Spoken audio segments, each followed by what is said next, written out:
This tale of two cities of a desert morning. Atomic age is born. A scientific thunderbolt gives a preview of its destructive force.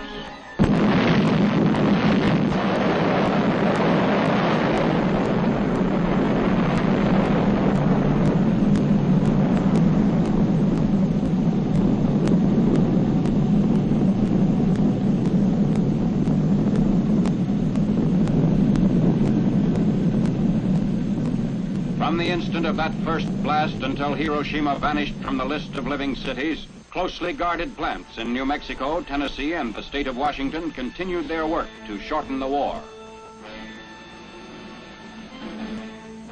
Hiroshima, one of Japan's arsenal cities, was selected as the first to feel the weight of atomic power. 21 days after the New Mexico dress rehearsal, a lone B-29 was over Hiroshima, carrying an atomic bomb. At 8:15 in the morning of August 6, Japanese time, the first atomic bomb hit an enemy target. The bomb was aimed to explode above 0 point, a spot in the city at the junction of the Motoyiso and Ota rivers. The bomb was intentionally set to explode well above the 0 point to dissipate its radioactivity. Here is the pictorial record of the result. At 0 point, directly beneath the explosion, the soldier in the scene is pointing at the spot from which all damage to the surrounding area was measured in terms of distance from the center of the blast. Within a mile of 0 point, the devastation speaks for itself. But in these very ruins, Army cameramen have found and filmed pictorial evidence that tells in twisted steel and stone the effect of death-dealing atomic power. For example, this was the site of the main Japanese military headquarters. There were approximately 20,000 Japanese military personnel stationed here. They are among the missing. A lone concrete smokestack indicates where a bustling factory once stood. Reinforced concrete buildings seem to have withstood the explosion fairly well, the damage varying with their distance from 0 point. Within an area of a mile to a mile and a half, this type of building was the only type to withstand complete demolition and destruction. Here's a building that was actually knocked sidewise, giving you an idea of the force of the blast. The direction of the blast is graphically told by the slant of this parapet, a concrete wall. Etched in the stone base of what was the Russo-Japanese War Memorial are telltale lines, atomic handwriting for all to read. Another signpost of the direction and force of the explosion is blasted in the polished granite base of this statue. The light surface indicates the angle of the blast, 2/10 of a mile from 0 point. Many of the shattered windows pointed like skeleton fingers the direction of the atomic wind of death. On one side, blown in. On the other, blown out, with atomic tornado force.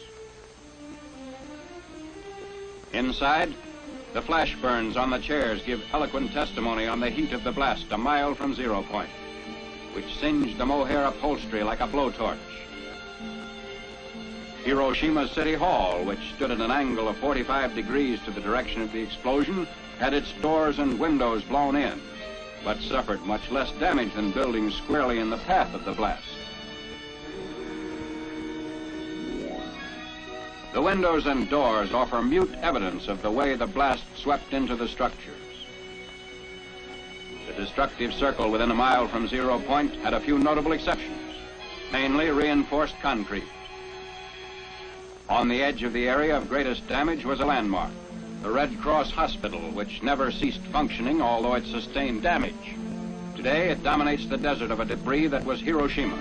Another notable exception to the general demolition was the Higaski Railroad Station in East Hiroshima, a mile and a half from the center of the blast. This building, however, suffered extensive damage. The twisted steel beams and concrete walls show the effects of the tremendous concussion.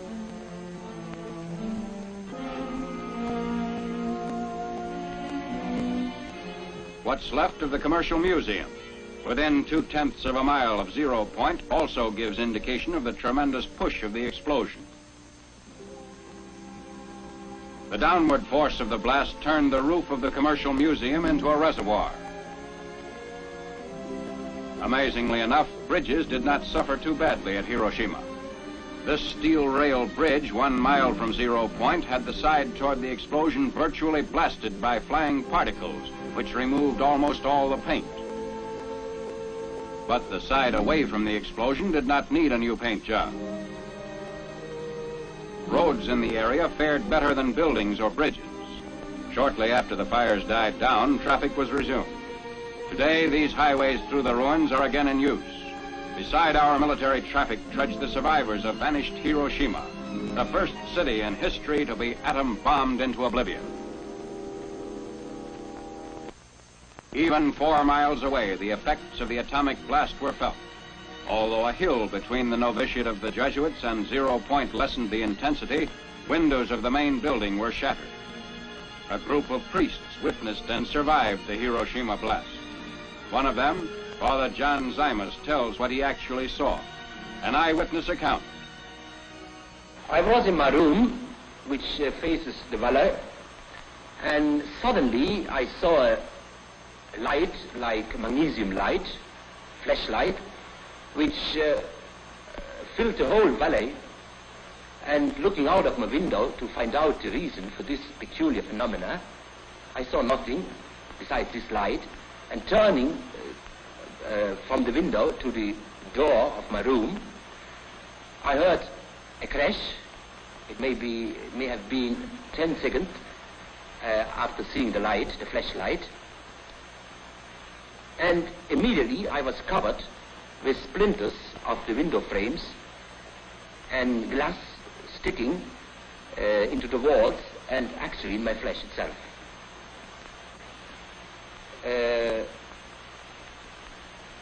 After a while, we saw a procession of people coming from the outskirts of the city up the valley. Many of them, most of them, were wounded, especially the parts of the body which were not covered by clothes, like hands, feet, back. All of us who lived to this experience at the spot estimate the numbers of death at least as 100,000. What is your opinion as to the story that the ruins of the city emitted deadly rays? Well, I think that it's just a rumor. Because I myself and others of us have worked in the city itself immediately after the explosion for several hours, and we felt no ill effect at all. After Hiroshima, Tokyo wondered when the next atom bomb would fall. They did not wonder long because the president delivered an ultimatum: surrender or face complete destruction. The Japanese ignored the ultimatum. It was evident that atomic power to break the enemy must become the tale of 2 cities. Nagasaki was selected to become target city number 2. Exactly 3 days after Hiroshima, a B-29 set out for Nagasaki. Instructions were precise. To the north, Japan's greatest torpedo plant. To the south, steel and arms works were located in the heart of the city. The bomb was aimed midway between the 2 plants to cause greatest possible damage. Because the plants were located in a valley, surrounding hills shielded most residential areas and concentrated the damage on the industrial section. At 10:58 the morning of August 9th, the bomb was exploded above the city, and in the towering mushroom, Japan could read its doom. This was more than a routine bombing. It was the funeral pyre of an aggressor nation. The bomb had been purposely exploded high, so that the greatest part of its radioactive material was dissipated in the stratosphere.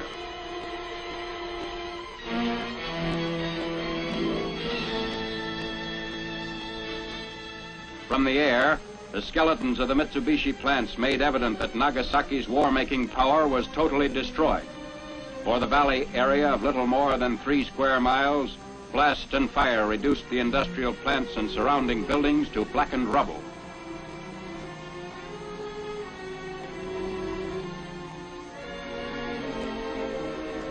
The Mitsubishi Steel and Arms Works extended almost a mile in length. Before the blast, these were modern buildings constructed like our own American factories. Closer examination of the ruins shows the same complete destruction that characterized the ruins of Hiroshima. Damage to equipment and machinery used in the manufacture of naval rifles, AA guns, and heavy artillery was such that even if Japan had determined to commit suicide by continuing resistance, she could not have salvaged much from the ruins.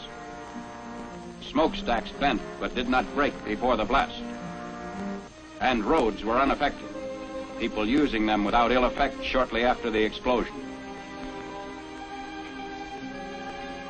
The ruins revealed beyond doubt the existence of the shadow factories the Japanese had set up in the nearby residential areas of the industrial valley.